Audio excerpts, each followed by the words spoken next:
The Physician's Road. Create your life in medicine. On your own terms. Today, we are on the path of personal development. The Physician's Road is brought to you by Vernonville Asset Management. Vernonville Asset Management was created to help physicians build wealth and create income beyond Wall Street. Through our exclusive private investments, doctors can begin to free themselves from the burdensome regulations in healthcare by creating income streams independent of medicine. Go to incomebeyondwallstreet.com to get your free report, Wall Street's Biggest Lie. Again, go to incomebeyondwallstreet.com to get Wall Street's Biggest Lie and free yourself today. Welcome, everyone, to the Physician's Road podcast. I'm Dr. Eric Tait. Today, we're on the path of personal development, and I'm so happy to have one of my friends, mentors, business partners here with me. I can honestly say that this man's teaching has changed my life, and I am so happy to bring him to you because what he has taught me over the past few years has revolutionized what we've been doing. It's one of the reasons why the Physician's Road exists, and many of you are out there who are looking to either make career transitions or are doing some side kind of gigs, as I like to say. Sales is an essential skill. And this man, Russell Gray, really taught me that. And I've been fortunate enough to sit at his knee, and I want to be able to allow you all to have that same opportunity. And so Russell Gray is the co-host of the Real Estate Guys radio show. And I'm going to let him kind of introduce himself because he's got a very varied background, so you can get a good sense of who he is and how he's helped to build the company that is one of the top podcasts in the real estate space on iTunes. So Russ, how are you doing today? Good. Very happy to be here. Excited, proud of you. Thank you. This has been a journey kind of in many ways together. So I really appreciate what you and Robert have done for me personally. And so I want to really kind of introduce our audience to you guys as well. You want me to talk about myself? Absolutely. This is all about you, and give us your background because you got about me. Well, first of all, it's never about me. Exactly. But this time it is about you. So the nickel tour on me, just to keep it brief, is like a lot of young people, 18 years old, trying to figure out what life was all about. I trudged off to college and made it through about 7 weeks and couldn't stand it. And then I went and got a job at corporate America and lasted about 6 months and couldn't stand it. And after that, I started looking for something to do. And just by dumb luck, I ended up reaching out to my uncle who was in sales in Southern California. I was in Northern California in what was going to become Silicon Valley. It wasn't Silicon Valley yet. It was a sleepy little orchard town. And he was in outside sales. And that was my first exposure to sales and the lifestyle of being outside and living on commission and not being judged by what I felt were artificial standards like the initials and degrees and all the things you had after your name. It was really just, could you put points on the scoreboard? Could you get the job done? And that was really appealing to me. So I didn't know what I was doing. I learned that part of sales by osmosis. And then I ended up starting to make a little bit of money and starting to have some success. And then I went to work for a company, and then we started a family, and I started having bigger responsibilities. And I was very thankful that my income potential really was based on me and my own efforts and my skills. And what I realized is that some of the skills that I needed, I was lacking. And again, through dumb luck, I had a friend hand me some Tom Hopkins, How to Master the Art of Selling tapes. And I started listening to them, and I started realizing, wow, this is a learnable skill. This isn't an innate born ability or personality type. And I started becoming a student of the art, the profession of selling. And then through my career, I ended up both in corporate sales and then financial sales. And so I learned to talk to both business to business and also business to consumer. And then, of course, I got involved in real estate and the mortgage business and running a team and teaching them. And today, as you well know, Eric, I coach along with my partner, Robert, people who want to go out and raise money to invest in real estate, syndication. Perfect. That's a perfect synopsis of kind of where you've been and how sales has basically propelled your career forward and allowed you the freedom to kind of chart your own path and chart your own course. And so we have primarily a physician and dentist and healthcare professional base who listens to us. And so many of them are looking, as I said earlier, to transition. And they may not be trying to raise capital for even though quite a few of them actually are, because they've got some entrepreneurial ventures. But let's take it to the step of from a skill set standpoint, most of us who are going to the professional who have those degrees behind our name, we're not taught any of this stuff. And in many ways, kind of selling is in some ways frowned upon.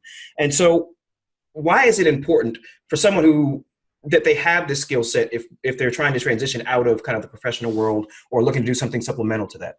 Well, there's a lot of ways to categorize people, but one of them is you can put them into two camps.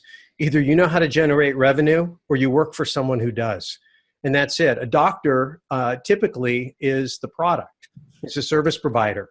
Like a lot of service providers, could be lawyers, could be real estate brokers, anybody that is in a profession where they're going to trade their expertise and efforts in exchange for a paycheck. But to acquire a client, you have to be able to sell, or you're going to work for somebody who does. Now, you can hire somebody to sell for you, and a lot of people do that. The problem is that you become dependent upon that person, and if they leave for whatever reason, you don't have the ability to generate revenue. And besides just generating revenue, if you really think about what life is all about negotiation. It's all about making deals, whether you're going for that first job, that first date, whether you're trying to persuade your teenage kid to make better life choices, whether you're trying to convince your neighbor to keep his dog off your yard. I mean, you go on and on and on and on and on, but every single day you're engaged in conversations where there's some persuasion involved. And if you know how to do it right, you can do it in such a way that it isn't confrontational, it isn't uncomfortable. It's two people exploring each other's needs, wants, desires, goals, and objectives, and looking for that common ground, that win-win, where they can do a deal where they both feel good about the end result. That is a perfect synopsis. And so let's talk about some of the misconceptions that people have about sales. I know you like to talk about the in the seminar about kind of most people's perceptions of the used car salesperson. But what do you think out there in terms of your training over time are the biggest misconceptions that people have about sales in general and learning the skill? Well, I think the number one thing is that salespeople think it's about them. And a lot of people pick that up and recognize that the salesperson is just trying to earn a paycheck. He doesn't care if you benefit. He doesn't even care what he has to say to get you to buy. Those are the amateurs. Those are the the slimy ones. I'd say the unethical ones, because it's never ever about you. It's always about bringing a solution to someone and then helping them understand their own need, understand how the features of whatever it is you're selling meet that need, and then helping them overcome the natural inertia, the hesitancy to make a decision and actually make a commitment to take a step that's going to improve their lives. If you do it with that approach, then what you're going to be doing is bringing value to people's lives, and they're going to happily send you referrals, do repeat business, you build goodwill. Done properly, sales is a huge benefit to society. Done improperly, it's completely awkward and uncomfortable and detrimental. Great. And so I run into many physicians who have this reticence about quote unquote selling. How do you help people get over that reticence? How do you get people to understand that what they're doing is an essential function and an essential part of kind of living in the society that we live in? Yeah, two ways. One is, first, as I just said, get out of your own head. It's not about you. It's about the other person. When your focus is on them, you're going to be fine. And the other thing is, if you're a doctor of all people, you should really understand what professional selling is. We say all the time in selling that diagnosis without prescription without diagnosis is malpractice. In other words, the entire process of being a physician, someone comes into you with pain and they don't really know what it is or what to do about it. And they're asking you to ask them questions and to do an analysis of their situation and then make a proper prescription or diagnosis and then a proper prescription to what could help them out of their problem. Well, that's what professional selling is. When I sit down with someone and I'm beginning to interview them and ask them questions about their situation and ask them to rate their current situation on a scale of 1 to 10, there's going to be several things that they're happy about that make it a 4, a 5, a 6, a 7, maybe even an 8. And then I'm going to say, well, what would it take to make it a 10? What's missing? What would make your life better? And if they tell me what that is, and I can either provide that for them or introduce them to someone who can, then I have a way to make their life better. by prescribing for them, if you will, a solution. And when they choose to purchase that solution, they don't go to a pharmacy, they go to whatever vendor it is that is providing the product or service that's going to help them. That's a sale. That's making a sale. And so if a doctor can take that same mentality that they take in their professional practice and look at selling as a professional practice of analyzing needs and prescribing solutions, they're probably better suited than most to being able to be successful in selling. And so that's in many ways going to be a paradigm breaker for those who are listening. And so, we are very well naturally suited to what I would like to say appropriate selling from that standpoint, having gone through the process that you take people through. And so I think you kind of answered this, but I want to know if you want to expound it all. In terms of your philosophy around sales and teaching people sales, is there a specific kind of philosophy you have around that? Well, yeah. I mean, the first and most obvious one is it's not about you. It's always about the other person and adding value. The other thing is that it is a profession. It is something that is learnable and that you should develop your skills like you would in any other profession. I think that's important. Coming back to the concept of being a doctor, one of the things I teach is a 3-step process, and it's very simple. It's set the table, which means get in a position so that the person will open up to you. And then the next thing is touch the heart, which is begin to ask them questions and find out what they want, and then dig a little deeper and find out why they want it. Because what's going to take to get them to move from whatever their current situation is to where they want to go is going to be emotion, not logic. You know, if someone comes into your office and they're morbidly obese and their health is in trouble, they've got a set of habits that is literally killing them. But if they don't change the way they think, if they don't get disturbed enough about the status quo to do the difficult things they have to do to change their habits, their outward appearance, their physical health is not going to change. So you have to touch the heart, you know, that wake-up moment that somebody has when they have a heart attack, when they think they're never going to see their family again, or they'll never be able to walk again, or whatever it is. Those are those moments. So a salesperson, a professional salesperson, is going to touch that heart and give the person the emotional strength to make the transition. And then once that happens, then you can explain to the mind with logic to rationalize why what the heart has already decided it wants to do, to understand how to actually implement the solution. So it's a 3-step process. Set the table, touch the heart, and engage the mind. Now, one of the challenges that I think that I've seen in the doctors that I've worked with, and you're not the only one that I have in terms of teaching sales, is doctors don't understand that they have already achieved a high level of professional positioning. So you've got the white smock, you got the MD after your name, you've got the stethoscope, you got the big fancy degree and the frame holder on the desk, you know, and all of the trappings. When someone walks in, they're automatically deferential to you because you're a doctor.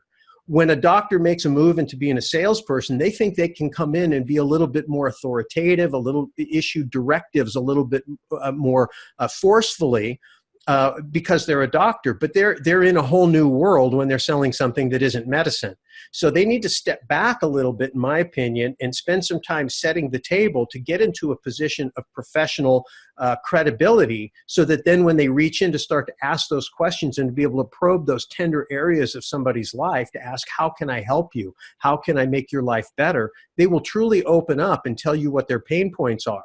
And so I think that that's one area that doctors just have to be aware of. But once you're aware of it, and you just take a little bit of time on the front end to set the table, you're just like anybody else. And then at that point, you can have that heart-to-heart conversation, and then that rational explanation to the brain in terms of what this is, how it works, and how you go from not having it to having it.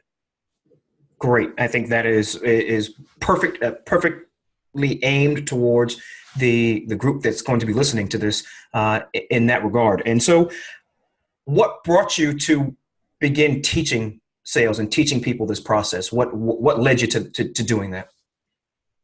Well, I mean, a couple of things. I'm an obsessive compulsive teacher. So if I feel like I have something that can help somebody, I feel compelled to share it with them.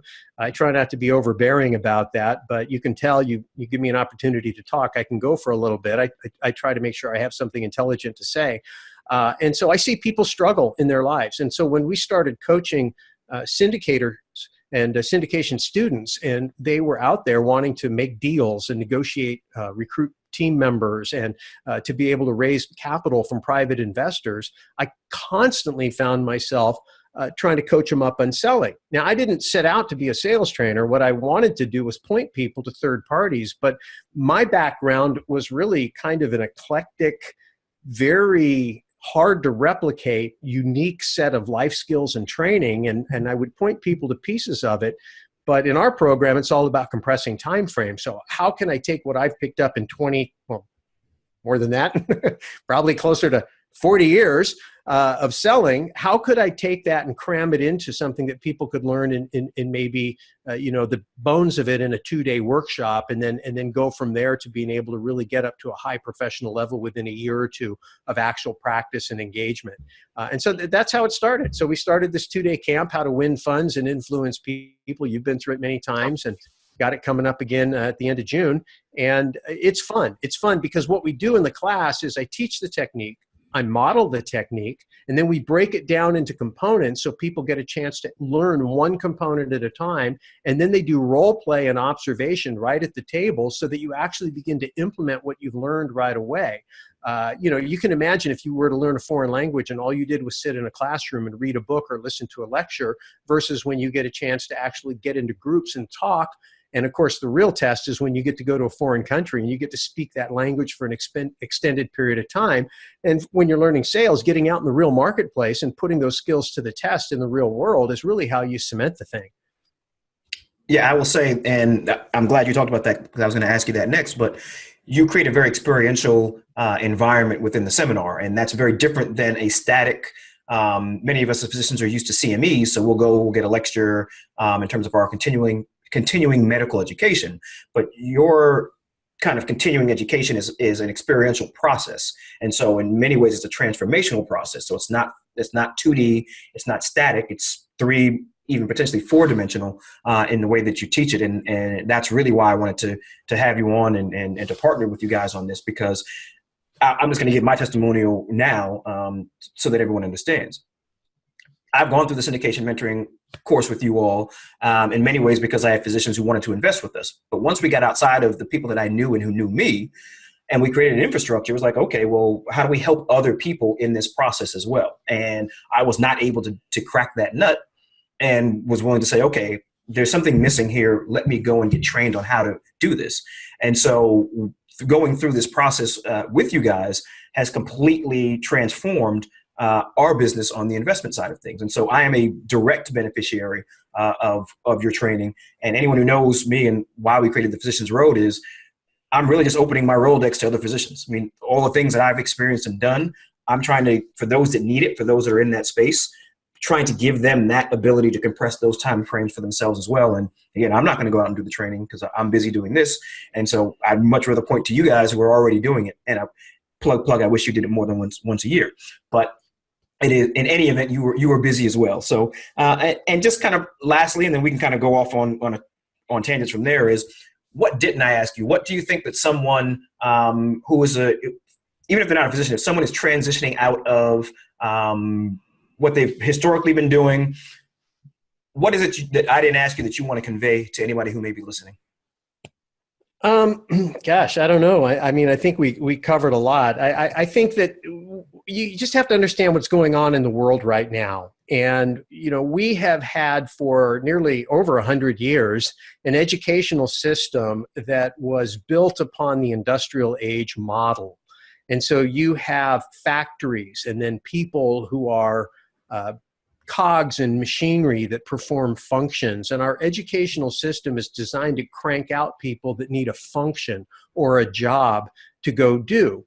And yet our world is becoming quite a bit more entrepreneurial. It's becoming the gig economy, and we're having to compete with foreign labor. And there's just a lot of things going on in the economy that make entrepreneurship and sales, which is the fundamental skill of entrepreneurship, an essential survival skill. It used to be in the old days, you'd go to work for a company when you were 22, 23 years old, and you'd work there till you were 65, retire with a gold watch and a pension, and that's all you had to do. But today, even people like doctors and lawyers and architects and engineers are probably going to have 3 or 4 careers. And the millennials today might have 5 or 6 or 10 careers in their lifetime. And the challenge is because we have an educational system that is rooted in a bygone age, we're cranking out job seekers and not job creators. In entrepreneurism and sales, again, the fundamental skill inside of entrepreneurism is about creating jobs. You know, there's a lot of talk about making America great again. You probably heard a little bit about that. And you know, it's great and politics is fine. And, you know, we can decide this guy's going to do it or that gal's going to do it or whatever the people that run the machinery should do. But at the end of the day, if you want to make America great again, make the world great again, it starts right here. It starts right here with you. It starts with changing your mindset and adapting to the environment that we're in, not complaining about it, but using it, because the flip side of every problem is an opportunity. That's sales mentality 101. For every problem, there's a solution. And when you can introduce a problem to a solution, you can make a sale.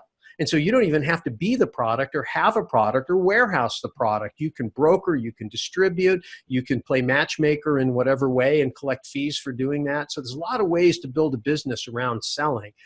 And so I think that if people will just understand that this is the age we're in, that entrepreneurism is the #1 skill that you've got to have, and inside of that, sales is the foundational, essential survival skills to being an entrepreneur. Accept it, dedicate yourself to learning it, and what you'll find out, as I found out, Eric, as you found out, as many, many people have found out, it's the ultimate key to financial freedom. You could plant me anywhere on earth where I can speak the language, and I could quickly carve out a living for myself just matching people with problems with people with solutions. And so that's the essence of being in business. And so I feel very confident in my ability to make money in any economy, no matter what's going on, because I have a skill set. I don't need resources. I can bring those to myself with my sales skills. So I think that if people can just grasp that and understand that it's worth the time and investment, and you know what? Sales is a skill, and you do have to learn it, and you do have to practice it, and it can be frustrating, like learning how to walk or ride a bike.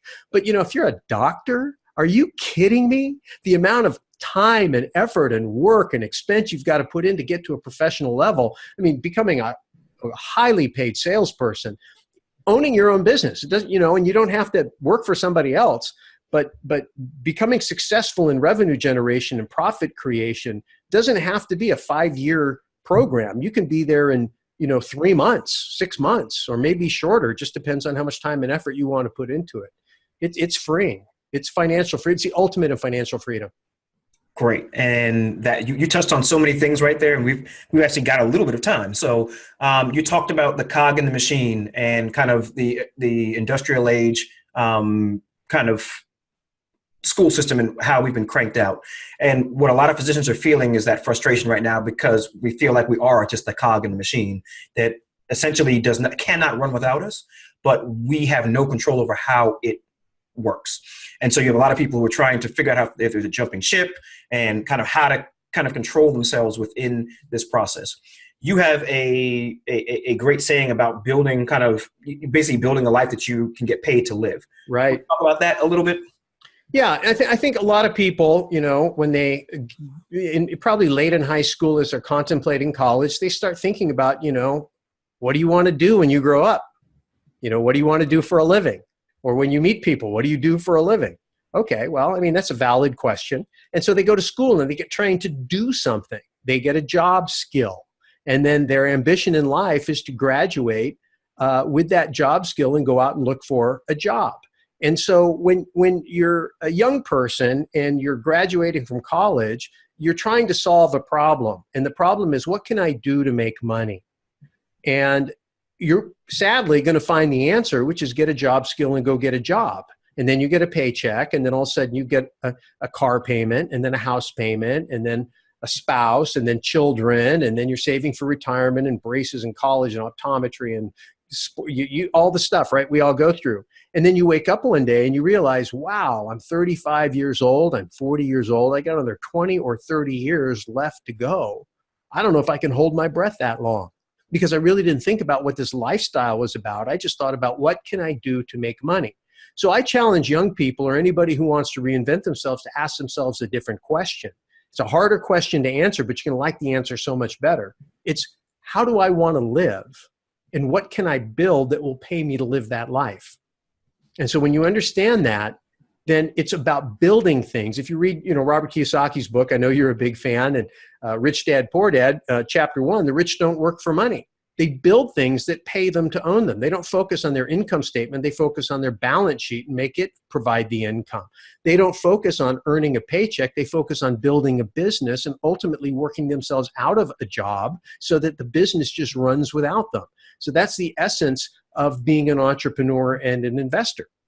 And so that to me is if you can just understand that shift in mindset so that you spend that precious little life that you have. I tell you, it goes way too fast, right? I don't even want to tell you how old I am, but I've been at this a while. And I just look up and I think to myself, wow, I wish I would have figured this stuff out when I was younger. But you know what? I'm never going to be younger than I am right now. And fortunately, as you well know, I've built a life that I love living, that does pay me to live it. And it took a long time to get here. And if I can help anybody listening to this compress time frames and figure out how to get there quicker, I'd love to do that. And to me, there's a couple questions that I ask as clarifying questions. When you first came into our program, Eric, first questions I asked you is, number one, if someone could make you God for a day, just one day, and you could only move one needle in the world, only one, what would it be and why? Because that kind of tells you what you really care about, what you're passionate about, what you would do for free if you could do it, because that's where you want to be. Number two is describe for me your perfect day. If you got up tomorrow and you could do anything you wanted to do, be with whoever you wanted to, be immersed in whatever subject matter you wanted to do. One caveat, you need to add value to the world. You can't take from the world, you have to exchange with the world. So in other words, you give to get. So if you understand those basic principles and really go to work on answering that question, then the next question, once you've got that figured out, is who do I need to become to live that life and build that life? And then that's what you go to work on. I think on that note, that is the perfect ending to this conversation, because that's why I'm putting this in the personal development side of things. I try to tell people that the first step is working on yourself to become the person that deserves a life that you really want. And as Robert likes to say, deserve is of service. And so I think that's a perfect capstone. Anything else you want to add before we end it? Because if not, I'm going to end it on that note and get folks into how to win funds and influence people. Well, I'll tell you what, if they want to send an email to Dr. Sales at realestateguysradio.com, then I'll send them all the information they need about the sales training program and how they can get involved if they want to. Okay, perfect. That's great. And so I want to thank Russell Gray for spending some time with us on this day off. Well, yeah, I guess it would be a holiday. I try to keep this as evergreen as possible. For taking the time, for spending this time with us and giving us his wisdom. I've been the beneficiary for his wisdom for over 5 years now. And as much as possible, I'm going to bring he and Robert into the Physicians Road world as much as possible. And so again, it's how to win funds and influence people. And we're going to put this on our episode page. So the physiciansroad.com/sales is where this episode will live. And also, please go to iTunes or Stitcher or the podcast platform of your choice and give us a rating, please. The higher we rate, the more people will see us, the more physicians will see us. Please forward this to your friends and colleagues. Also, you can join us on our Facebook group, The Physicians Road. It's just search it on Facebook. And if you have any questions for me, just email me at feedback@thephysiciansroad.com. Again, feedback@thephysiciansroad.com. Again, I want to thank Russell Gray for being here today, and we will see you next time on the Physicians Road, where you create your life in medicine on your own terms. Thanks, Russell. Thank you. .com Physicians Road is brought to you by Vernonville Asset Management. Vernonville Asset Management was created to help physicians build wealth and create income beyond Wall Street. Through our exclusive private investments, doctors can begin to free themselves from the burdensome regulations in healthcare by creating income streams independent of medicine. Go to IncomeBeyondWallStreet.com to get your free report, Wall Street's Biggest Lie. Again, go to IncomeBeyondWallStreet.com to get Wall Street's Biggest Lie and free yourself today. Thank you for listening to The Physicians Road, where you create your life in medicine on your own terms. please go to thephysiciansroad.com and sign up for your free guides and resources.